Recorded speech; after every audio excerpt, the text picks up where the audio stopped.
अरे बच्चों, आज हम भक्ति काल के संतों के जीवन इतिहास के बारे में बात कर रहे हैं।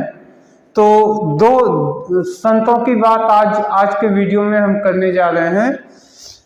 पहला रामानंद, दूसरे कबीरदास। तो आइए रामानंद के बारे में देखें।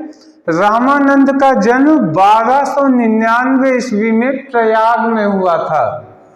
कहाँ? प्रयाग में 1299 ईस्वी में हुआ था। रामानंद जो थे वो अपनी संप्रदायों को सभी जातियों के लिए खोल दिए थे। यानी इनके समय में, इनके संप्रदाय में सारे जातियों के लोग इनके संप्रदाय से जुड़े हुए थे।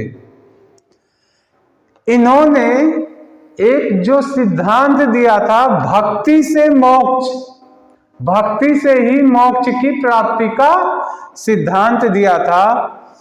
इनके शिष्यों में अलग अलग जातियों के धर्मगुरु बाद में बने। वो सब के सब अलग अलग जातियों के थे। जैसे इनके शिष्य थे रैदास, जानते हैं आप? रैदास जो है हरिजन बिरादरी से आते थे। कबीरदास, धन्ना, सेना, पीपा, ये पीपा राजपूत प्रजाति होती थी, राजपूत जाति। कबीरदास जी जुलाहे के घर पैदा हुए।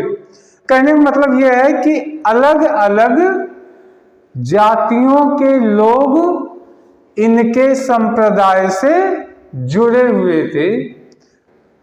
ये हो गई रामानंद के बारे में जनरल नॉलेज। अब हम बात करते हैं कबीरदास के बारे में। देखिए, कबीरदास का जन्म 1425 में हुआ था।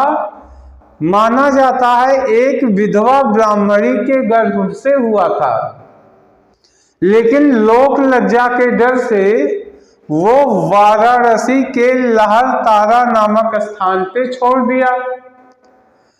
तो जुलाहा थे पति पत्नी नीरू नीमा, इन्होंने ही इनका पालन पोषण किया। एक ही ईश्वरवाद के सिद्धांत को कबीरदास जी ने दिया। ये कहते थे ईश्वर, अल्लाह, ये सब मिल करके एक ही व्यक्ति।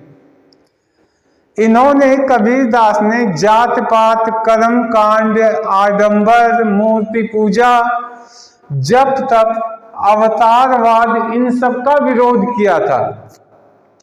ये एक ऐसे कबीरदास जी ऐसे एक संत थे जो गृहस्थ जीवन भी जीते थे।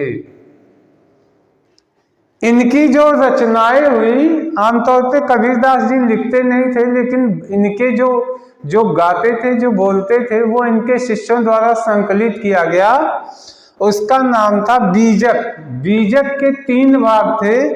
साखी, सबद, रमैनी, जिसमें से सबद के बारे में सिख के आदि धर्म ग्रंथों में इसका वर्णन किया गया।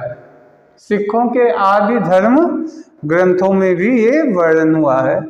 इस तरीके से कबीरदास जी की सारी सूचनाएं आपके पास हैं। आपको मालूम होगा मगहर में इनका जो है देहावसान भी हुआ था।